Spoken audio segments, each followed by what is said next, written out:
Hello, it's Davey Mooney coming to you from the University of North Texas, where I run the jazz guitar program. Benedetto artist, Sunnyside Records artist. Got my Sunnyside discography up here, including the new Wayback, and do some gigs with the band from Wayback pretty soon here in the DFW area. Also got two Mel Bay books, Personalizing Jazz Vocabulary and Into the Labyrinth, an Anatomy of Position Playing for Jazz Guitar. And goodness, it's mid-October here in Denton, Texas. We've had a busy stretch. Imagine that. We had the Denton Arts and Jazz Festival last weekend, and the great bassist, band leader, composer, international man of mystery, Mike League, has been on campus the past few days. I sat in with him and some students last night at Steve's Wine Bar here in Denton, my old friend. What else? So much going on, it's crazy. But something else that's going on is I've been thinking a lot about the tune Autumn in New York, which, goodness, it's such a, I feel like I need to look up synonyms for the word deep. It's a very deep ballad.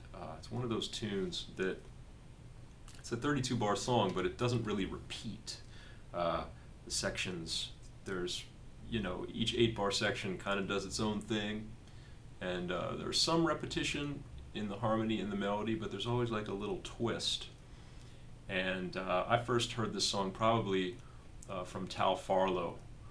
Hank Mackey made me some cassette tape, like mixtapes. There's a Tal Farlow mixtape. I believe the album that this is on is called The Artistry of Tal Farlow, but I just had it on a tape, and he does this amazing solo guitar intro where I believe his guitar is tuned down, maybe a fifth or a fourth. I never really looked into that, but it's got some really crazy low notes. It's definitely like got a low C, and I know he didn't play 7-string, but it's a great, man. He plays the whole chorus solo, and then he plays a couple choruses improvising, and they put a lot of different changes and substitutions, chromatic 2/5s on this tune, which has a lot of chords on its own. It's written by Vernon Duke, who was the composer who also wrote April in Paris. It's kind of like Autumn in New York, April in Paris. I'm going to write a song called Summer in Denton, but it would just be really slow blues with no melody. But he also wrote, Taking a Chance on Love, I Can't Get Started, a lot of jazz standards. And I believe, I was looking on Wikipedia, the authority for all these things, of course, and it was saying that he didn't really write it for a show, and he actually wrote the lyrics too, but it was in a show in the 1930s. And then there's Sinatra has a version in the late 40s, the string arrangement that's really beautiful. I think, other than Tal Farlow, the version that I know the best is the Ella Fitzgerald, Louis Armstrong, with the Oscar Peterson trio backing them up. That's such a great rendition of this tune. So I'll talk about the harmony and maybe offer up some variation. I just listened to about 3 or 4 versions. When you do this, you could keep going forever because the song is recorded a lot. But Sinatra did it in D. I forget what, Louis Armstrong and Ella Fitzgerald, I believe they might modulate. I forgot what the key they're in. But I feel like most people do it in F. And that might have something to do with the real book being in F. I know we're not supposed to say that, but, I hear it. I went and looked up some current versions. I heard a great live version from Smalls from Gilad Hexelman. Shout out to Gilad. So I'm kind of basing what I think the changes are off of like modern renditions with a little nod to what was going on in those old records. So basically, you have G minor, A minor, B flat major, C7, F for the first few chords.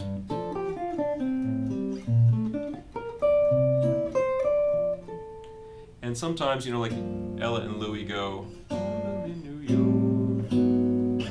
rather than going right up the scale, G minor, A minor, B flat major, they go like G minor, A minor, back to G minor, C7, F. And then when you get to that F, some people go up again and go G minor, A minor 7 flat 5, or A minor 7 D7. Some people just go 1, 4, dominant, or 6, and then 3, 6, back to the 2 chord again. So that's all kind of the same harmony. So I don't really consider that to be really a variation. It's just kind of inversions of the same functional chords. So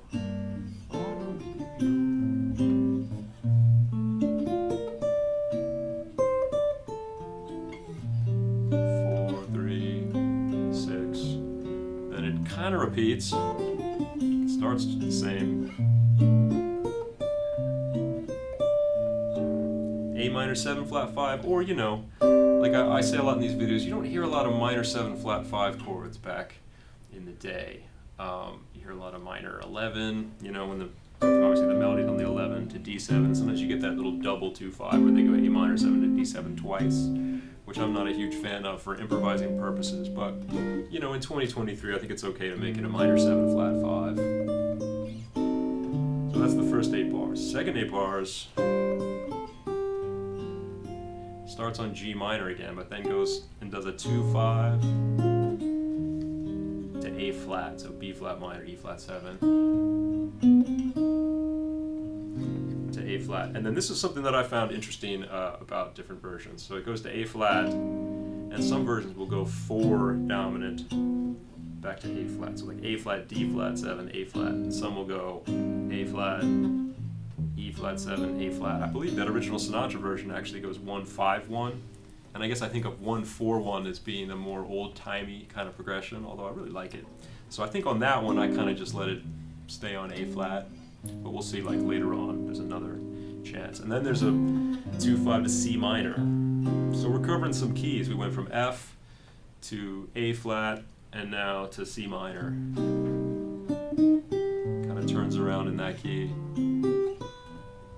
C major, and then C dominant, and really like C augmented. A lot of versions will make that C7 be C7 sharp 5, and even like one of my favorite things on the Louis Armstrong, Ella Fitzgerald, one of those choruses, when they get to the measure 16, Ray Brown, and they go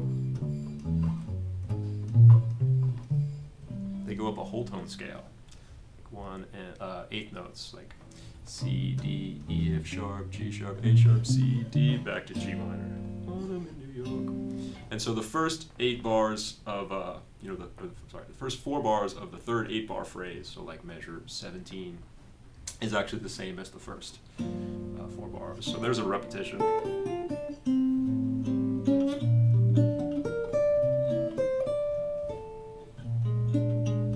Well, almost. Okay, I lied. Because it goes to the D7, and then I think you kind of sneak in a little D flat 7 or G7, because the next phrase starts on C minor, and it does the same ascending thing.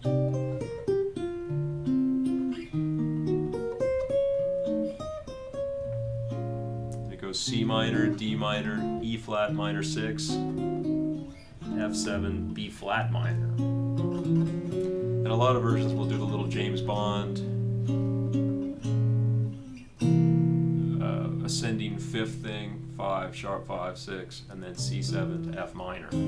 So again, we're getting to some keys now. So we started off the second half of the song, again going up the scale in F, and then C minor, D minor, basically working our way up to B flat minor.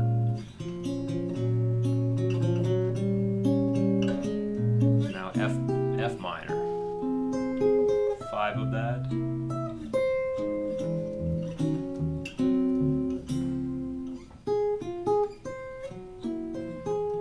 So that phrase, F minor, C7, F minor, and some people will walk down here, E7, E flat minor 7, A flat 7, D flat, or you could, different variations of that. You could skip the E7 and just go E flat minor, A flat 7, D flat.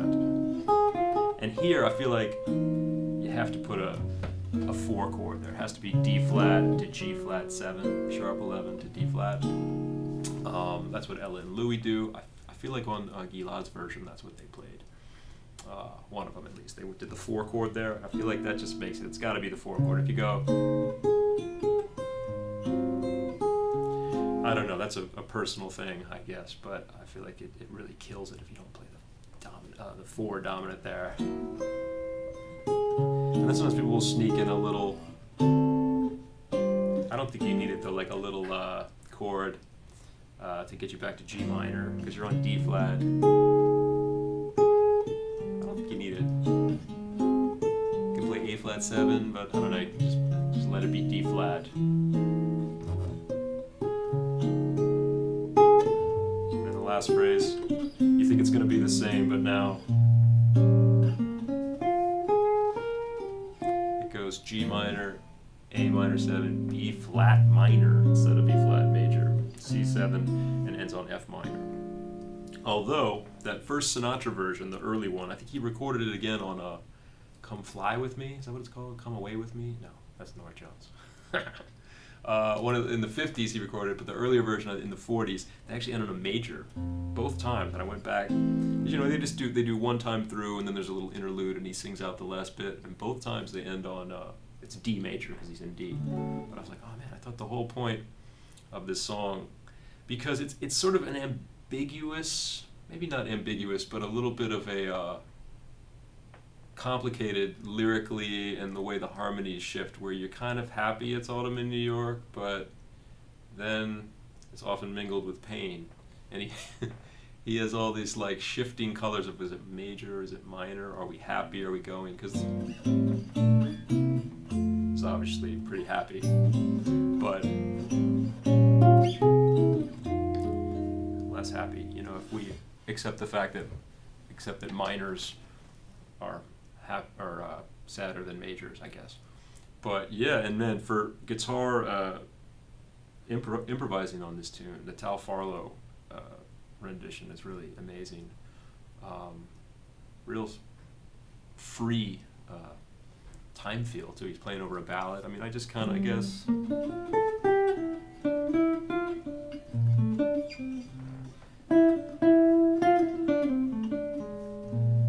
It's just a lot of chords. I try to outline them.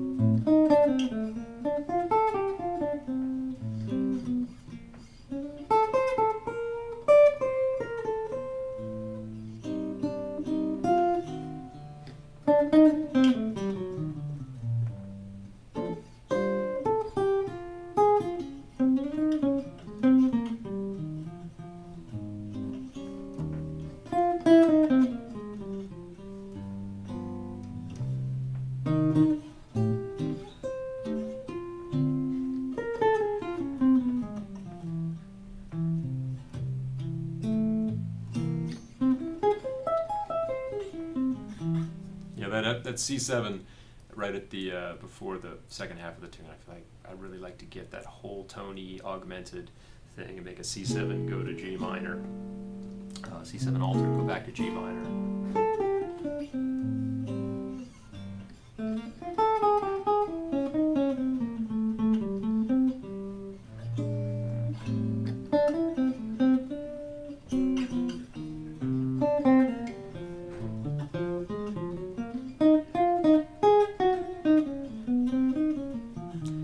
To still do the kind of James Bond thing there, you know.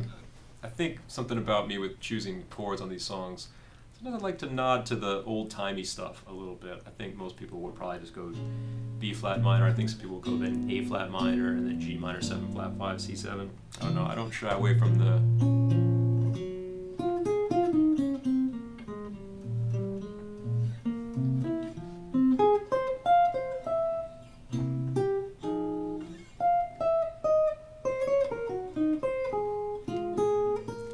G flat 7 there.